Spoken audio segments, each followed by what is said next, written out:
I get into anything, I gotta yes. I'm the guest. She's the guest. This is the best barber we got in the city. Matter of fact, it don't matter where she goes. She the best barber. For real, for real. Yes. This is... Don't do that, Candis. Hold up. All right. Thank you. This is B. We here at Kingdom Cuts. This is my special guest. But before y'all, we get into that, oh, B, what else you want to say to people? You know what I'm saying? I'm V for victory, VV, VJ, whatever you know what I'm saying, whatever you want to call me. Kingdom Cuts, Cut Doctor, I'm V. All that.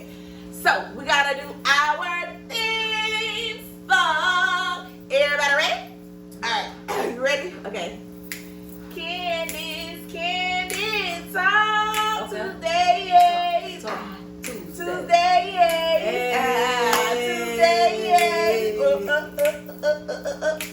See, she ready. Okay. Yes. Listen, I'm super excited to be with y'all again. Listen, this is a dope atmosphere. This is the best barbershop ever. Appreciate that. Yes. I do. And this is my son boss too. Yep. So she mentors the little ones. So He be about to get this though. he needed But he's a good kid though, but He needed me. So listen, right? Yeah. We on a new topic this week. okay. Alright. So I want to talk about manifesting, and I want you specifically to just talk about, because a lot of people oh yeah, female barber, but you a barber, you dope with it, period. And you probably have cut my son hair better than anybody that's cut his hair ever. So that's why we rock with you. You cut anybody that I've seen, you dope with the clippers. So how did you go about manifesting that with your shop and all the other things you got going on as well? Honestly, being from Cleveland, Ohio, you know what I'm saying, it just wasn't a lot of opportunity for me there, you know what I'm saying.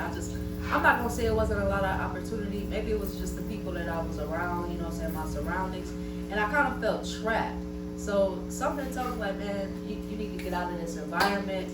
I ended up coming to Florida to check out some barbershops. I told a dude at Eclipse, the owner, his name is E, I said, look, I'll be back in a year, save a spot for me. I called him in a year, and I said, I'm coming down, you got a spot for me? He said, I got you. I said, okay. So, I just put it in my head that I was going to be the best barber that I could. I'm not going to say the best barber in the city or anything like that, but the best barber that I could, because I'm really my only competition. So if I go looking at everybody else, it's going to make me doubt myself even more, you know what I'm saying? And I don't want to doubt myself, so I'm gonna focus in on me, what I need to do, and stuff like that. So coming into the shop, I didn't have any clientele. I said, anybody that comes into this shop and sits in my chair, they're gonna be my clientele. Wow. Period. And a lot of people that I met from that shop, they still deal with me to this day. So even when it came down to barbershop clientele, and I know a lot of barbers don't really know what barbershop clientele is, but barbershop clientele is the clientele that's only gonna be at this barbershop. It don't matter if they go to you every week. When you leave, they're staying at this barbershop. So I put it in my head that anybody that was barbershop clientele, I'm gonna be there to cut their hair every time. I know that's right. Every time, and I did. And once Boys to Men opened up in the mall, I said, and I actually emailed E, and I sent him some pictures of my work.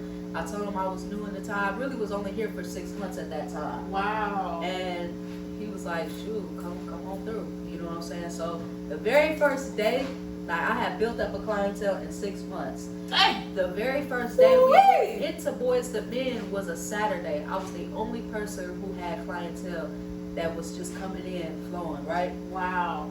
So the dudes was like, I thought you wasn't from here. I thought you was from Cleveland. I was like, I am from Cleveland. He was like, well, how do you get all this clientele? Nigga, I've been hustling. You hear me? Y'all hear that? I've been hustling. Man. Right? So I really never even thought about having a shop for real. You know what I'm saying? I always wanted to be a traveling barber. I wanted to be put on salary and stuff like that. And that's something that I'm manifesting right now as we Ooh, speak. yes. But I started getting into little situations, you know what I'm saying? Like, the barbershop can be kind of funny, you know what I'm saying? Especially being a female in a barbershop and, you know, clients being like, well, shit, I'm about to go holler at her instead, you know what I'm saying? Right. So, you know, that can draw wedges in between people, and it actually did. So I was like, you know what? Let me. I want a loft feel. This is what I said. I said I want a loft feel shop, right? I met somebody that was coming into the barber shop, and she was serving dinners, right? And I don't know, we just clicked. And she was like, "V, you ever been to the salon loft?" Wow. And I was like, "Nah." So she took me around there, right?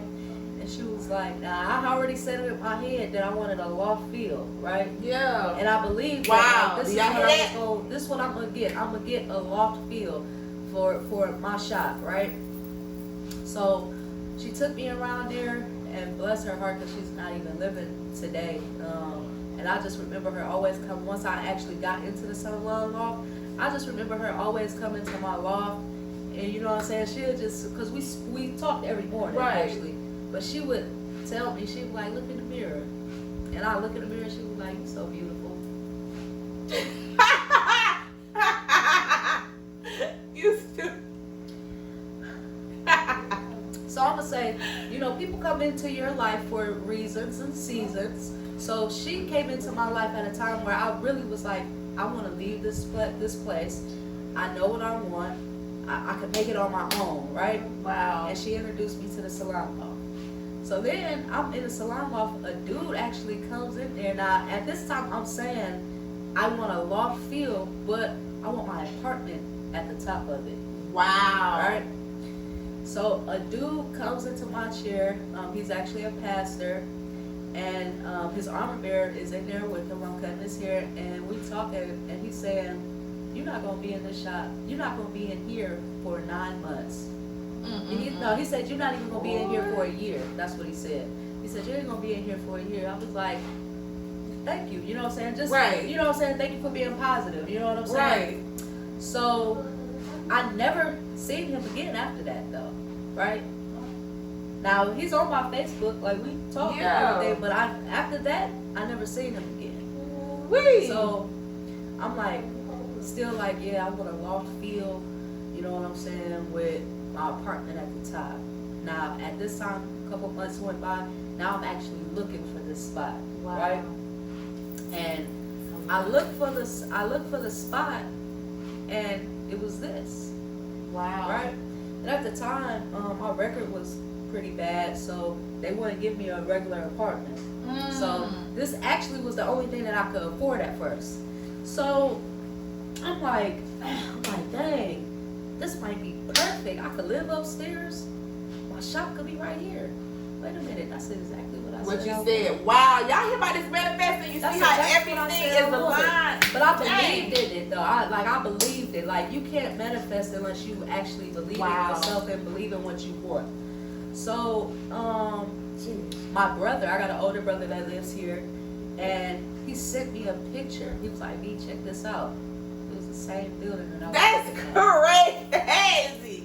So I talked to the owner, and he checked my background or whatever, and he was like, "You know, I don't know if I could do it. You got a couple of things on your background." I said, "Look, I can bring you my credentials. I can afford to have both of them." That was a long time ago. I haven't been in any trouble since then. At the time, I was in West Palm Beach talking to him, though. And he said, he didn't know I was in West Palm Beach, though. I just was like chilling out there for a second. He said, "Well, meet me tomorrow." Tomorrow? I got on the road ASAP. I know that's right. I got on the road ASAP. Once he actually met me, he was like, "It's yours." Jesus. It's yours. And from that moment on, you know what I'm saying? Like, I never really wanted the traditional barbershop, so that's why I never just have all barbers, because that's not I'm thinking so much bigger than just a barber shop.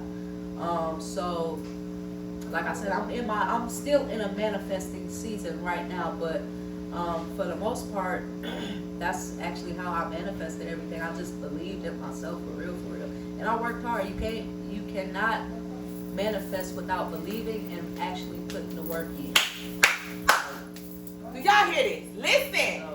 Listen, B, like that's crazy. Like I wrote a piece of course today, and it just touched on basically what she said. And of course, when I write, I put my own personal feelings or stuff I've been through, and then just stuff that I've witnessed other people go through. That's crazy. Listen, that's crazy. Y'all, that's crazy. That's manifesting. Let me go ahead with this.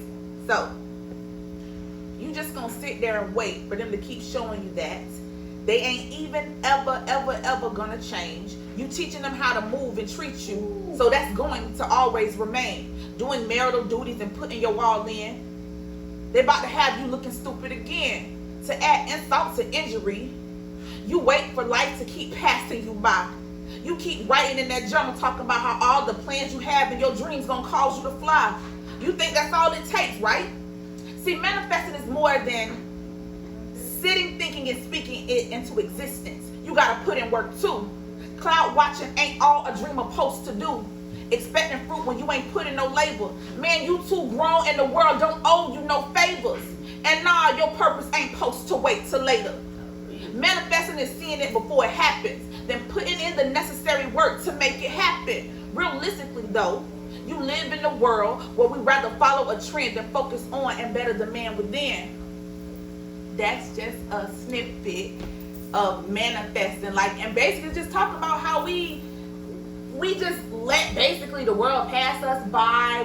I'm not gonna do this because this person is doing it. Oh yeah, I be manifesting because I be writing in my journal every night, all night. It takes more than that. And she basically just told you how everything she said was aligning. You got to put in that work. If you say this, you got to do what it takes. Believe it. Yes. And if you believe in God, then you know that He told you you only got to have this much faith. So you could be in autopilot, and I feel like I was in autopilot for a long time, but I still believed in myself. So things might not have happened as fast as I wanted, but it still happened because I believed. I still had that belief there. I just wasn't moving how I really should. I wasn't putting in all the work that I should have put in. You know what I'm saying, to get there a faster route. So, If this ain't motivation, if this ain't manifesting 101, I don't know what to tell you. Listen, B, we gotta do a part 2. It get real, and I mean, cause it's not always gonna go how you want it to go. Ooh. Like, this shop has been redecorated 2 times.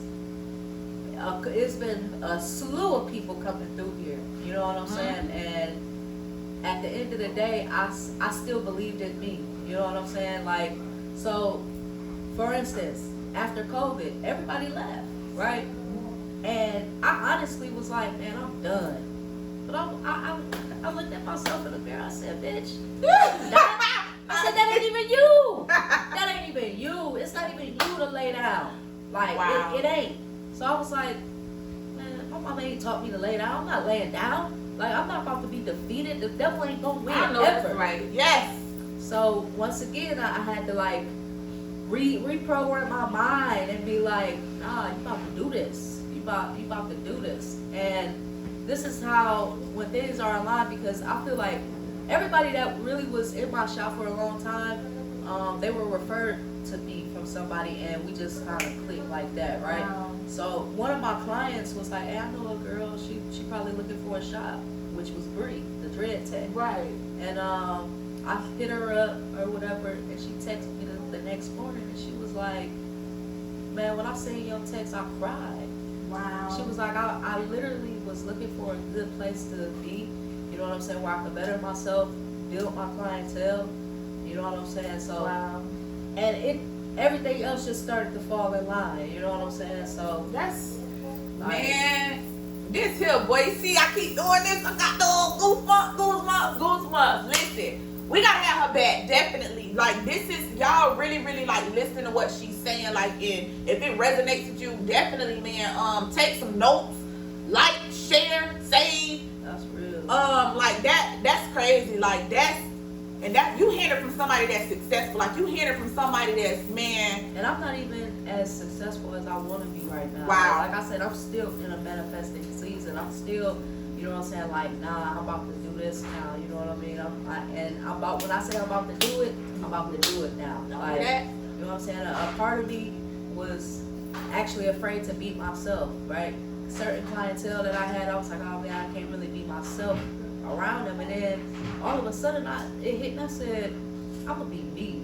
And those same people that I was like, yo, you know what I'm saying, like they might leave if I'm actually me, and we talk way more than we ever did. Like, staying true to you. Now that's dope. That's a whole other part of actually manifesting. Like, you have to be true to you. What's really inside of you, you have to be true to that and let that shit out. See, this on real deal, and I don't even want to go. Like, listen, I don't even want to go. Like, that's real. Man, I said, hold up, Candis. First off, we ain't even gone. That's why I always put your stuff on my posts, like, always, because we've talked plenty of times about the things that you're doing right now. So we're not gonna talk about nobody else ain't manifested. You manifested a lot of stuff as well. Yeah. You know what I'm saying? Yeah. Like, for real. So yeah, this doing your season thing. But that's about, like I said, being hooked up and connected to the right people. Like, every time we talk, like, it's purposeful, it's substance behind it. So that's like being hooked up and being around people with a like mindset, or, you know, like, all of that is a part of manifesting. Like, stuff is aligned. Like, give me some of that, dog. Yeah. That real. I don't want to go. B, we need us an outro. What we gonna do? What we gonna do for the people? What we gonna do, dog? I don't know. You know what I'm saying? I be rapping and stuff. Go on and freestyle. Drop you know what I'm saying? I don't even want to do y'all like that. We're gonna do that on the next one. All right, we gonna drop a little freestyle, little barber cipher. Yeah. Listen. Yo, I appreciate you having me on here, though. Thank you. Hey,